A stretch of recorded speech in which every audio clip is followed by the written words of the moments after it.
आज हम बात करने आए हैं एंडोमेट्रियोसिस के बारे में। जैसा कि हम जानते हैं साल में हर महीने कोई ना कोई अवेयरनेस मंथ आ रहा है और March is the awareness month for endometriosis, so we have chosen this topic endometriosis. Hello friends, this is Dr. Lovely Jetwani, obstetrician and gynecologist, IVF specialist and laparoscopic surgeon. Endometriosis होता क्या है?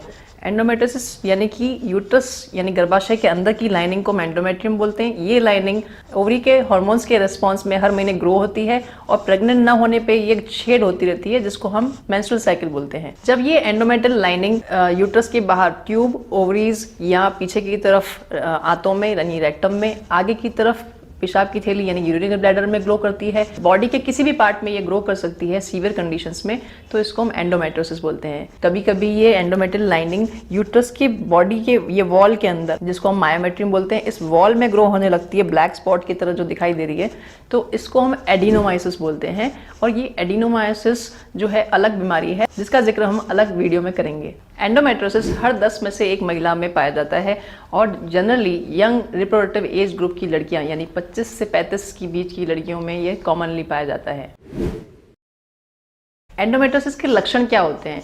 जैसा कि मैंने बताया, जिस ऑर्गन में ये एंडोमेट्रियल टिश्यू चला जाता है उस ऑर्गन के पेन और वहाँ पे से ब्लीडिंग होना एक संभवतः लक्षण होता है। जैसे कि अगर ब्लैडर में अगर एंडोमेट्रियल लाइनिंग चली जाती है तो माहवारी के दौरान वो एंडोमेट्रियल टिश्यू भी ओवेरियन हार्मोन से रेस्पॉन्ड करके ब्लीडिंग और पेन करेगा। उस पेशेंट में यूरिन पास करने के दौरान पेन और ब्लीडिंग हो सकती है, मोशन पास करने के दौरान, पॉटी करने के दौरान ब्लीडिंग और पेन हो सकता है। और यूट्रस की चारों तरफ जो एंडोमेट्रियल टिश्यू जमा हो जाता है उसके कारण से कपल्स में सेक्सुअल इंटरकोर्स करने के दौरान यानी कि संभोग करने के दौरान दर्द होता है जिसको हम डिस्पेरियूनिया बोलते हैं। और जब ये एंडोमेट्रियल टिश्यू अंडाशय यानी कि ओवरी के अंदर ग्रो करने लग जाता है और हर माह माहवारी की तरह ब्लीड करता है, तब ये नॉर्मल ओवेरियन टिश्यू को नष्ट करके अंदर की तरफ चॉकलेट कलर के फ्लूइड से भरा हुआ सिस्ट बना लेता है जिसको हम चॉकलेट ओवेरियन सिस्ट या फिर एंडोमेट्रियल सिस्ट भी बोलते हैं। और कभी कभी ये एंडोमेट्रियल टिश्यू पेट के निचले भाग यानी कि पेल्विस में सब जगह फैला रहता है और हल्का हल्का सूजन पैदा कर देता है, जिस कारण से महिला को पेट के निचले भाग में हमेशा ही हल्का दर्द रहता है जिसको हम क्रोनिक पेल्विक पेन बोलते हैं। इसका इफेक्ट न केवल शारीरिक हेल्थ पे पड़ता है बल्कि मेंटल हेल्थ पे भी इसका इफेक्ट इतना है कि out of fear, because of the fear of pain, जो उसको पीरियड्स के दौरान पेन होता है उसके फियर के कारण से वो अपने रूटीन एक्टिविटीज छोड़ देती है और उसको डिप्रेशन और एंग्जाइटी भी हो जाती है। Now, what are the causes of endometriosis? Endometriosis के कारण क्या हैं? सबसे पहला कारण है जेनेटिकली ही आपकी आनुवंशिकता आपको एंडोमेट्रियोसिस से ग्रसित कर देती है। दूसरा कारण है यूट्राइन एनोमलीज यानी कि बच्चेदानी के डेवलपमेंट में ही कोई डिफेक्ट रह गया है, उसके अंदर कोई पर्दा रह गया है या वो बच्चेदानी दो में बटी हुई है जिसको हम बायकॉर्नुएट या डायडेल्फिस यूट्रस बोलते हैं। इन डेवलपमेंटल डिफेक्ट के कारण से माहवारी का फ्लो आगे की तरफ ना होके पीछे की तरफ आंतों के आसपास या पेट के निचले भाग यानी पेल्विस में जमा हो जाता है। तीसरा कारण है स्ट्रेस या डोमेस्टिक वायलेंस या फिर सेक्सुअल अब्यूज की हिस्ट्री। ये हमने अमेरिकन स्टडीज में पाया कि जिन लेडीज में ऐसी कोई हिस्ट्री है उनमें एंडोमेट्रियोसिस की इंसिडेंस ज्यादा है।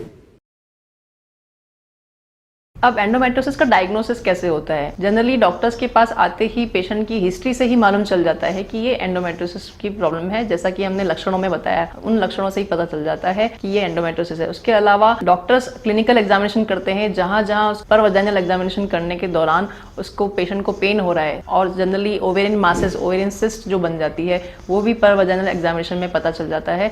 इसके अलावा इमेजिंग यानी कि सोनोग्राफी और MRI, इसकी हेल्प से भी हम पता लगा सकते हैं कि कहीं मरीज के अंदर एंडोमेट्रियल सिस्ट या चॉकलेट सिस्ट तो नहीं है। एंडोमेट्रियोसिस के लिए कोई स्पेसिफिक ब्लड टेस्ट तो नहीं पाया गया है, लेकिन CA-125 नाम का एक ट्यूमर मार्कर है जिससे हम बीमारी का बढ़ने और कम होने का स्तर पता कर सकते हैं। और डाउटफुल केसेस में जहां सोनोग्राफी से इसका डायग्नोसिस नहीं हो पाता है, उन केसेस में दूरबीन यानी कि लेप्रोस्कोपी गोल्ड स्टैंडर्ड डायग्नोसिस मानी जाती है, जिसका जिक्र हम आगे चल के ट्रीटमेंट में करेंगे। Now what is the treatment of endometriosis? Endometriosis को ट्रीट कैसे करना है? क्योंकि बहुत सारे महिलाओं में ये डिजीज डायग्नोज ही नहीं होती है, सिर्फ हल्का सा क्रोनिक पेल्विक पेन होता है, तो they just take pain killers themselves की नॉर्मल ओवर द काउंटर जो पैरासिटामोल, डाइक्लोफेनेक, आइबुप्रोफेन, इस तरह की वो दवाइयाँ ले लेते हैं। कुछ महिलाओं में जहाँ हैवी मेंस्ट्रुअल फ्लो होता है, इनटॉलरेबल असहनीय पेन होता है, उन लोगों में हम हार्मोनल प्रिपरेशंस जैसे कि ओरल कॉन्ट्रासेप्टिव पिल्स, टैबलेट्स जैसे कि डायनोजेस्ट या फिर कॉपर ICD जैसे डिवाइस जिनमें कि प्रोजेस्टेरोन हार्मोन लगा होता है जो अंदर की लाइनिंग को श्रिंक कर देता है, वो LNG IUCD जिसको हम मिरेना भी बोलते हैं, वो भी यूज कर सकते हैं। जिन महिलाओं में मेडिकल ट्रीटमेंट से कोई फायदा नहीं होता है उनमें हम सर्जिकल ट्रीटमेंट की सलाह देते हैं और सर्जरी में सबसे बेस्ट ट्रीटमेंट है लेप्रोस्कोपी यानी कि दूरबीन। दूरबीन द्वारा हम पेट के अंदर की पूरी जांच करते हैं, डायग्नोसिस करते हैं कि कहाँ कहाँ कुछ स्पॉट छुपे हुए जो कि सोनोग्राफी में डायग्नोज नहीं हो पाते हैं, तो हम उनको वहीं सी एंड ट्रीट के थ्रू देखा और वहीं पे ट्रीट किया। इस तरह के ट्रीटमेंट से उनको ठीक कर देते हैं। जहाँ ओवेरियन सिस्ट ज्यादा बड़ी होती है उसमें से चॉकलेट सिस्ट ड्रेन किया जाता है, उसकी लाइनिंग को बर्न किया जाता है और अंदर की जहाँ जहाँ कुछ स्पॉट्स हैं उनको जलाया जाता है। इस डिजीज की स्टेजिंग होती है, स्टेज 1, 2, 3, 4। जो 1 और 2 जो स्टेज होती है दे आर वेरी माइल्ड, जिनको हम दूरबीन से जांच करके वहीं के वहीं ट्रीट कर सकते हैं। जहाँ जहाँ एडिशन से उनको अलग करके उनकी एनाटॉमी ठीक कर सकते हैं, उनकी शारीरिक संरचना ठीक कर सकते हैं। लेकिन अगर ये बीमारी स्टेज 3 और 4 को पार कर चुकी है और इतनी सीवियर हो चुकी है, सर्जिकली एक्सरसाइज करने के बाद भी उसकी एनाटॉमी नॉर्मल नहीं हो पा रही, तो हम उनको IVF ट्रीटमेंट लेने की सलाह देते हैं। और कई लोगों में सर्जरी के बाद एग की क्वालिटी अभी भी मेंटेन रहती है, तो हम उनको स्पॉन्टेनियसली ट्राई करने की सलाह देते हैं। जिन लोगों में डिजीज की सीवियरिटी बहुत ज्यादा है, ग्रेड ऑफ डिजीज स्टेज 3 और 4 है, उनको मेडिकल ट्रीटमेंट से भी आराम नहीं मिल रहा है और उनकी फैमिलीज कंप्लीट हैं, उन लोगों में हम उनको लेप्रोस्कोपी द्वारा यूट्रस, ट्यूब, ओवरीज और उसके अलावा जितना भी डिजीज एरिया है सारा का सारा रिमूव करने के लिए सजेस्ट करते हैं। सीवियर कंडीशंस में डीप इन्फिल्ट्रेटिंग एंडोमेट्रियोसिस में सर्जिकल एक्सपर्ट से ही ट्रीट करवाना चाहिए, जो कि बारीक से बारीक एंडोमेट्रियोसिस को एक्ससाइज कर दे यानी कि निकाल दे। लेकिन उसके बाद भी इस बीमारी के रिकरेंस इतने ज्यादा हैं कि इस ट्रीटमेंट के बाद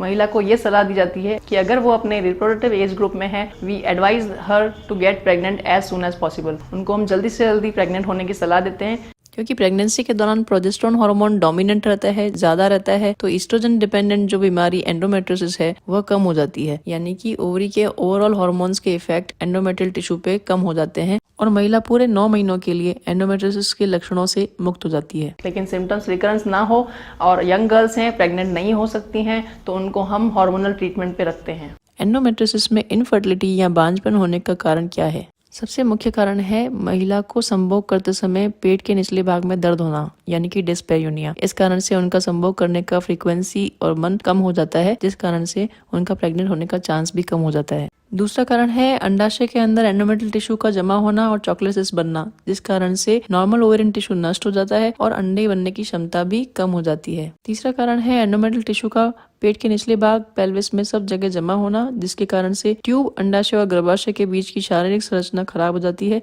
जिस कारण से अंडे ट्यूब के थ्रू ट्रेवल होके गर्भाशय तक पहुंच नहीं पाते, शुक्राणु से मिल नहीं पाते और बच्चा लगने में महिला असक्षम हो जाती है। चौथा कारण ये पाया गया कि एंडोमेट्रियोसिस में कुछ ऐसे केमिकल्स और टॉक्सिन्स रिलीज होते हैं जो कि अंडे और शुक्राणुओं के लिए पॉइजन की तरह काम करते हैं और गर्भाशय में कुछ ऐसे संकुचन पैदा करते हैं जिसके कारण से अंडे की तरफ बढ़ते हुए शुक्राणुओं को बाहर की तरफ धकेल देते हैं। अगर उनका अंडाशय में सिस्ट छोटा है और सर्जिकली ट्रीट हो सकता है तो हम उनको सर्जरी की एडवाइस देते हैं, जिसके बाद वो कभी कभी स्पॉन्टेनियसली भी कंसीव कर जाते हैं।